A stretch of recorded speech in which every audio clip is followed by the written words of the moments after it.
Mummy जी, दादी जी और बाबा जी कहाँ पर हैं? नीमा ने इधर उधर निगाह घुमाकर देखते हुए अपनी सासुमा कस्तूरी जी से पूछा। नीमा पगफेरे की रस्म के बाद अभी थोड़ी देर पहले ही अपने ससुराल लौट कर आई थी। नीमा बेटा, वो लोग तो कब के गांव चले गए?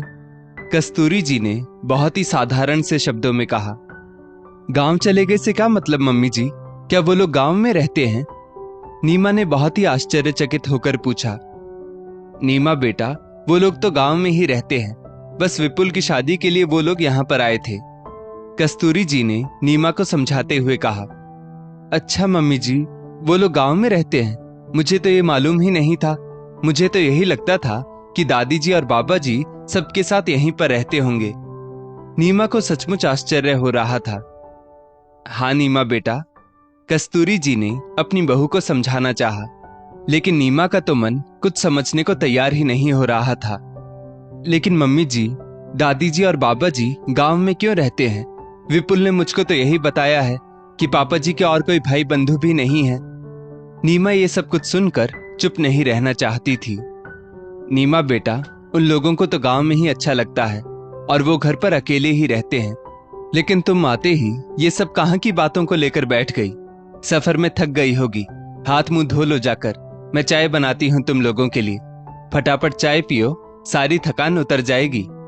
कस्तूरी जी ने नीमा की बातों से ऊबकर बात को टालते हुए कहा। नीमा उस समय तो वहां से हट गई, लेकिन उसके दिमाग में उसकी दादी सास और बाबा ससुर की बातें ही चल रही थी। अभी महीने भर पहले जब वो इस घर में ब्याह कर आई थी, तो दादी सासू माँ और बाबा ससुर ने उसका खूब दिल खोलकर स्वागत किया था। दादी जी तो हर समय उसका चेहरा बड़े ही स्नेह से निहारती, और नीमा को अच्छा भी बहुत लगता था, क्योंकि उसके मायके में भी दादी बाबा सब लोग साथ में ही रहते थे। जबकि उसके पापा के 2 भाई और भी थे, लेकिन उसके पापा अपने माता पिता को अपने ही साथ रखते। लेकिन आज जब वो अपने मायके से लौटकर आई, तो उसकी दादी सास और बाबा ससुर वहां नहीं थे। उसकी तो सारी खुशियां एकदम से गायब हो गई। रात को जब वो सब काम निपटाकर अपने कमरे में पहुंची, तो उसका सबसे पहला प्रश्न अपने पति विपुल से यही था। विपुल, दादी जी और बाबा जी गांव में अकेले क्यों रहते हैं? और मम्मी जी कह रही थी कि उन लोगों को गांव में ही अच्छा लगता है, लेकिन मेरा मन ये बात मानने को तैयार नहीं है। भला किसी को अपने परिवार से दूर रहने में क्या अच्छा लगता होगा? ये कहते हुए नीमा का गला थोड़ा सा भर्रा गया और उसकी आवाज भारी हो गई। नीमा, सच बात तो ये है कि मम्मी को दादी और बाबा का यहाँ पर साथ में रहना बिल्कुल भी पसंद नहीं है। मैंने बचपन से देखा है कि ना जाने कितनी बार पापा और मम्मी की इस बात को लेकर बहस हुई है, लेकिन हर बार जीत मम्मी की ही होती है। अभी भी दादी और बाबा का जाने का मन नहीं था, लेकिन उन लोगों को मजबूरी में गांव जाना पड़ गया। विपुल की आंखों में भी आंसू आ गए, क्योंकि वो भी अपनी दादी और बाबा को बहुत ही ज्यादा प्यार करता था। और उन लोगों का खर्च कैसे चलता है, क्योंकि वो लोग तो अब बुजुर्ग भी हैं। नीमा ने बहुत ही दुखी मन से पूछा। छोटा सा खेत है, उसको बटाई पर दिया हुआ है, बस उसी से उन दोनों का काम चल जाता है। कभी कभी मैं और पापा उनसे मिलने वहां जाते हैं, तो उनको रुपए पैसे दे आते हैं। विपुल की आंखों के कोर गीले थे और आंसू बाहर निकलने को मचल रहे थे। कितनी शर्म की बात है, जिन माँ बाप के पास सब कुछ है, भरा पूरा परिवार है, लेकिन फिर भी वो अकेले रहने को मजबूर है। नीमा को तो ये सब बातें सुनकर बहुत ही ज्यादा खराब लग रहा था, लेकिन उसने उसी पल मन ही मन कुछ निर्णय लिया और सारी बातें विपुल को बताई, और चादर ओढ़कर एक नए आगाज को मन में लेकर सो गई। मम्मी जी, मैं और विपुल कहीं जा रहे हैं, नीमा ने सुबह सुबह कस्तूरी जी के पास आकर कहा। अरे, अभी कल ही तो तुम मायके से वापस आई हो, अब अचानक आज कहां जाने की तैयारी हो गई? कस्तूरी जी ने निगाहों को तिरछी करते हुए कहा। बस मम्मी जी, कुछ बहुत ही जरूरी काम से जा रहे हैं हम लोग, आकर बताएंगे, नीमा तटस्थ भाव से बोली। ऐसा कौन सा जरूरी काम है जो तुम हमको नहीं बता सकती? आखिर सास हूं तुम्हारी, कस्तूरी जी ने एकदम से चिढ़ते हुए कहा। तो फिर सुन लीजिए मम्मी जी, मैं और विपुल दादी जी और बाबा जी को गांव से हमेशा हमेशा के लिए लाने के लिए जा रहे हैं। अब वो लोग यहीं पर हम लोगों के साथ ही रहेंगे आकर। नीमा ने बात को आखिरकार स्पष्ट कर ही दिया, क्योंकि छुपाने से कोई लाभ भी नहीं था। क्या कह रही हो तुम? लेकिन क्यों? अभी अभी तो वो लोग गए हैं गांव। कस्तूरी जी को तो जैसे एकदम से सांप सूंघ गया। मम्मी जी, आपने शायद मेरी बात पर ध्यान नहीं दिया। हम लोग उन दोनों को हमेशा हमेशा के लिए यहाँ पर रहने के लिए लेने जा रहे हैं। नीमा को कोई फर्क नहीं पड़ रहा था कस्तूरी जी की बातों से, क्योंकि वो अपने संस्कारों के अनुसार कुछ भी गलत नहीं कर रही थी। लेकिन वो लोग इस घर में हमेशा हमेशा के लिए रहने के लिए नहीं आएंगे, कस्तूरी जी ने चिढ़कर कहा। लेकिन क्यों मम्मी जी, ये घर उन लोगों का भी तो है। नीमा कहाँ हार मानने वाली थी। ये घर उन लोगों का नहीं है, ये घर मैंने अपने हिसाब से बनाया है।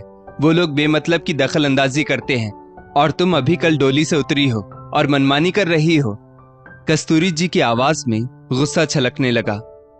मम्मी जी, मनमानी नहीं कर रही, दादी जी और बाबा जी को उनका हक दिलवा रही हो।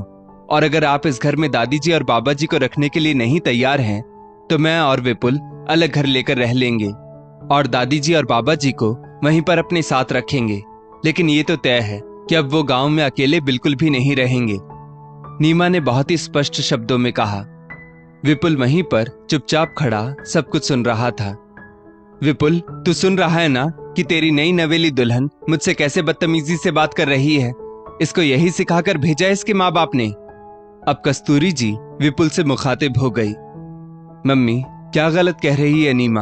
आपने कभी भी नहीं सोचा कि दादी और बाबा को गांव में अकेले कैसा लगता होगा। उन लोगों की जब कभी तबीयत खराब होती होगी तो वो कैसे खुद को संभालते होंगे। कितना रोते हैं दादी बाबा जब यहाँ से वापस जाते हैं। पापा ने कितनी खुशामद की है हर बार आपकी, दादी और बाबा को यहाँ पर रखने के लिए, लेकिन आपने हर बार उनको इमोशनल ब्लैकमेल किया। लेकिन अगर मेरी पत्नी मेरी दादी और बाबा के हक के लिए मुझसे इस घर से अलग रहने के लिए कहेगी तो भी मैं खुशी खुशी तैयार हो जाऊंगा। मैं भी उसकी हाँ में हाँ मिलाता हूँ। आखिरकार विपुल की आंखों का बांध टूट पड़ा और वो बिलख कर रोने लगा। बहुत देर से कस्तूरी जी के पति नागेंद्र जी भी शोर शराबा सुनकर बाहर आकर खड़े हो गए थे। बेटे बहू की बातों को सुनकर उनकी आंखों से भी आंसू बह रहे थे, क्योंकि विवश तो वो भी मजबूरी में हो जाते थे कस्तूरी जी के सामने। लेकिन हमेशा यही सोचते कि काश माँ और पिताजी हम लोगों के साथ ही रहें, उनको भी उनकी सेवा करने का मौका मिले। बुढ़ापे में उनको अकेले गांव में रहना पड़ता है, लेकिन शहर में व्यवसाय होने के कारण वो लोगों के पास जाकर रह भी नहीं सकते थे। लेकिन विपुल, तुमने ये एक बार भी सोचना नहीं चाहा कि मैं तुम्हारे बिना कैसे रहूंगी? ना जाने कितने सपने, कितनी उम्मीदों को संजोया है, तुम उन सब पर लात कैसे मार सकते हो? कस्तूरी जी ने बिफरते हुए कहा। लेकिन मम्मी जी, बाबा और दादी भी तो पापा के बिना अकेले रह रहे हैं। उन्होंने भी तो पापा और आपको लेकर ना जाने कितने सपनों को देखा होगा और ना जाने कितनी उम्मीदों को बांधा होगा। उन लोगों का क्या? विपुल ने बेरुखी से कहा। बिल्कुल सही विपुल बेटा, लेकिन तुम्हारी माँ ने अपने सुख के आगे कभी भी मेरे माँ पिता के बारे में सोचना नहीं चाहा। मुझको बहुत खुशी है कि हमारी बहू इतनी समझदार है कि उसने इस घर में आते ही मेरे माँ पिता के लिए कुछ सोचा। नागेंद्र जी की आंखों से आंसू बह रहे थे। मैं भी तुम लोगों के साथ माँ पिताजी को लेने चल रहा हूं, नागेंद्र जी ने रोते रोते ही कहा।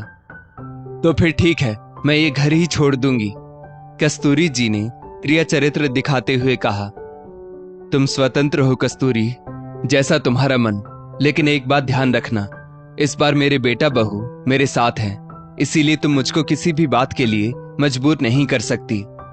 अब तो कस्तूरी जी से कुछ भी बोलते नहीं बना, क्योंकि वो तो हर बार गीदड़ भपकी देती थी और वो अब ये बात अच्छी तरह से जान चुकी थी कि उनकी गलतियों के दिन समाप्त हो चुके हैं।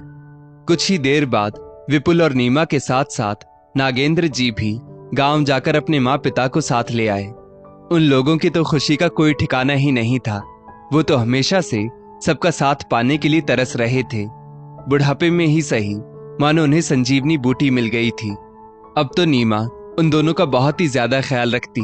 वो लोग भी नीमा को बहुत प्यार करते, क्योंकि जो सुख उन लोगों ने अपनी बहू से प्राप्त नहीं किया था, आज वो सुख उनकी पौत्र वधू उन्हें दे रही थी। और वो लोग भी जी भरकर नीमा को आशीर्वाद देते हुए नहीं थक रहे थे। दोस्तों, इस स्टोरी को लेकर आपकी क्या राय है? नीचे कमेंट करके जरूर बताइएगा। और ऐसी ही और भी बेहतरीन वीडियोस के लिए हमारा पेज जरूर फॉलो करें। धन्यवाद।